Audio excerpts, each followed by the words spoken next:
A local church opening their doors to asylum seekers. Shadow Rock near 8th Avenue in Thunderbird taking in more than 100 migrants hoping to obtain asylum here in the U.S. ABC 15's Cameron Polam talked to church leaders today regarding their efforts to offer sanctuary, and he has a closer look on how asylum really works.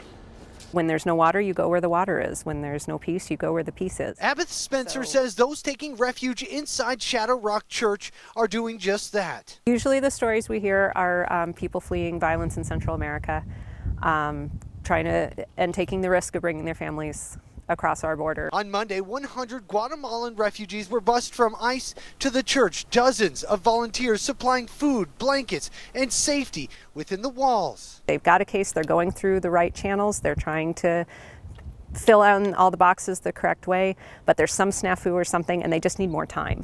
So they come into sanctuary here instead of being deported while their lawyer finishes their case. But getting asylum is now harder than ever. People seeking it are generally afraid to return to their countries for a number of reasons, but the law requires that this fear meet a certain standard. Restrictions for the types of cases that qualify have been tightened. Spencer says most times those fleeing their homeland don't know the rules. Because it's a long journey, and policies change even in the time it takes them to leave and get up to our border. The new policies make it harder for those fleeing the threat of gangs, drug smugglers, and violence to be granted asylum, especially with having to prove their home country is unwilling or unable to protect them. But while the process is complex, for those who run this church, their message is simple. What we want to do is we want to keep families together and keep families safe.